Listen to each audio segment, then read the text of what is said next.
অশোকনগরে আক্রান্ত যুব তৃণমূল নেতা, স্থানীয় যুবককে মারধর ঘিরে বচসা আর মারধরের প্রতিবাদ করায় আক্রান্ত যুব তৃণমূল নেতা।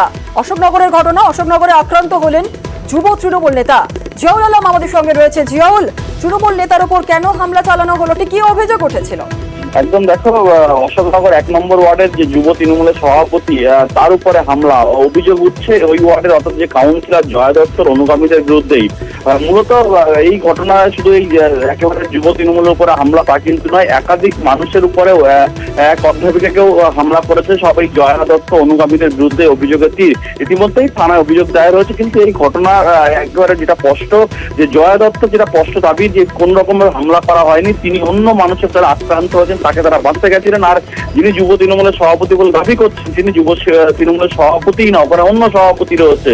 ফলে সবটাই গোষ্ঠীদ্বন্দ্ব, একেবারে এলাকা দখল এবং কে এলাকা দখল ধরে রাখবে তা নিয়ে মূলত গন্ডগোল। কিন্তু যুব তৃণমূলের সভাপতির স্পষ্ট দাবি যে জয়া দত্ত অনুগামীরা তারাই কিন্তু 5-7 জনকে তাকে বেধড়ক মারধর করেছে এবং মারধরের ঘটনার পরে কিন্তু ইতিমধ্যে থানায় অভিযোগ দায়ের হয়েছে। ফলে এক অধ্যাপিকা তার বাড়িতে গিয়েও এই জয়া দত্তর অনুগামীরা সেখানে গিয়েও হামলা করেছে, এটা অভিযোগ। ফলে একাধিক থানায় অশোকনগরে একাধিক অভিযোগ হয়েছে ইতিমধ্যেই। ফলে জয়া দত্ত সমস্ত অভিযোগ অস্বীকার করে বলেছেন কোনো হামলার ঘটনা ঘটেনি।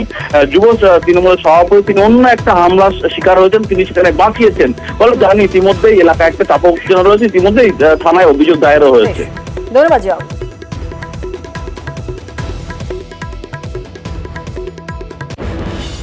আমাকে 4-5 জন মিলে মারধর করেছে, একটা চাপদারিওয়ালা ছেলে থেকে ওর সঙ্গে। ওই ছেলেটাই আমার বুক পাচায় ঘুষি মেরেছে। আর যে ছেলেটাকে আর একটা মারধর করেছে সে কোথায়? তার ব্যাপারে আমি কিছু জানি না, তা সে মনে হয় বাড়ি চলে গেছে। কোনো ওয়ার্ডে গন্ডগোল হচ্ছিল কালকে? আমি এইসব ব্যাপারে কিছুই জানি না, আমি তো বাড়িতে ছিলাম, দোকানে ছিলাম। আমাদের এখানে একটা পূজা হচ্ছে, পূজা নিয়ে আমি ব্যস্ত ছিলাম। যে আমাকে কেন বিনা কারণে মারা হলো, অকথ্য ভাষায় গালাগালি হলো, সেটার কারণ আমি জানতে চাই। আমি একজন জনপ্রতিনিধি, এলাকার সকলেই আমার অনুগামী হওয়াটা স্বাভাবিক। সেক্ষেত্রে দাঁড়িয়ে সাধারণ মানুষ যদি কোনো মহিলাকে কটূক্তি করায়, সাধারণ মানুষ যদি উত্তপ্ত হয়, সেখানে আমার অনুগামী, রামের অনুগামী, শ্যামের অনুগামী বলে কোনো কথা হয় না। মানে এই ছেলেটা কি যুক্ত ছিল কোনো রকম কোনো কিছুতে? কটূক্তি করেছিল শোনা গেছে, এবার এলাকার লোক এসে ধরেছে, আমি তো বিষয়টাকে থামিয়ে দিলাম।